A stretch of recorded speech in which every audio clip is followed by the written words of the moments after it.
Hey everybody, today we're going to learn how to find the slope when we're given 2 points. Yesterday we did slope from a graph where we just did change in y over change in x, and today we need to use a more specific formula when we're not given a picture and we're only given the coordinates. So to find slope, let's pick a color that shows up here. So slope is equal to, and it still is change in y over change in x, but we have to say what the change in y is. It's y2 minus y1, like change, you subtract, over x2 minus x1. And that is the change in y over the change in x. All right, so let's take a look at our first one.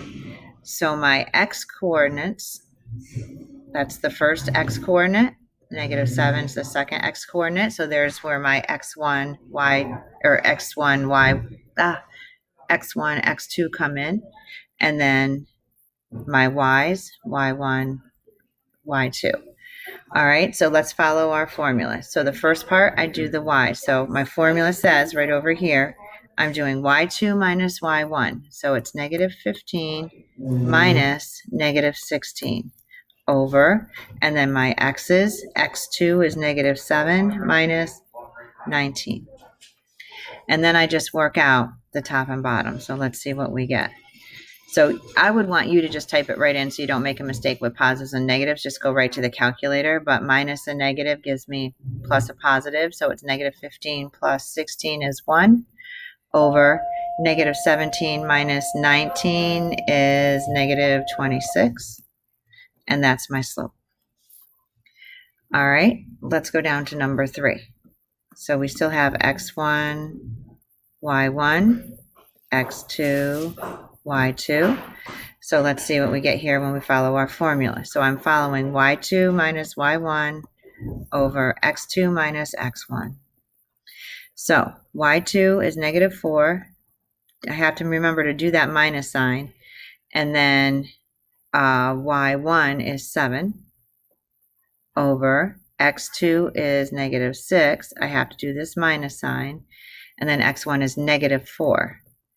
All right, so I probably would like you to just put it on the calculator so you don't make mistakes with positives and negatives. But on the top, I get -11. On the bottom, minus a negative gives me plus a positive, so I get -2. A negative divided by a negative is a positive, so I have to simplify all the way. So I get 11/2. Now, if they say write it as a mixed number, this is how you do it. If the top is bigger than the bottom, you can go to a mixed number. So 2 goes into 11 5 times. That gives me 10. And then I need one more to get to 11. So it's 5.5 or 5.5 if they allow the decimals. All right, and let's go back up to number 2. On number 2, same thing. I just follow my pattern. So here I have x1, y1, x2, y2, and I follow my formula. So it's y2. Here's my y2 is -7 minus, so I write this minus sign down in there. And then y1 is -19. So right away I see I have minus a negative, so I change it to plus a positive, or type it in on your calculator. And then I do the x's. So x2 is -2 minus, because that's from my formula right here, and then 1. So let's see what we end up with. -7 plus 19 is 12 over -3. And then that will simplify more to -4. So my slope is -4. If they want a fraction, it's -4 over 1. All right, last one to try. Let's see what we can do on this one. So here's my x1, y1, first point, x2, y2, second point. So I'm doing y2 minus y1. So it's 16 minus 8 over x2, 9 minus y1 is 20, so 9 minus 20. Let's see what we get here.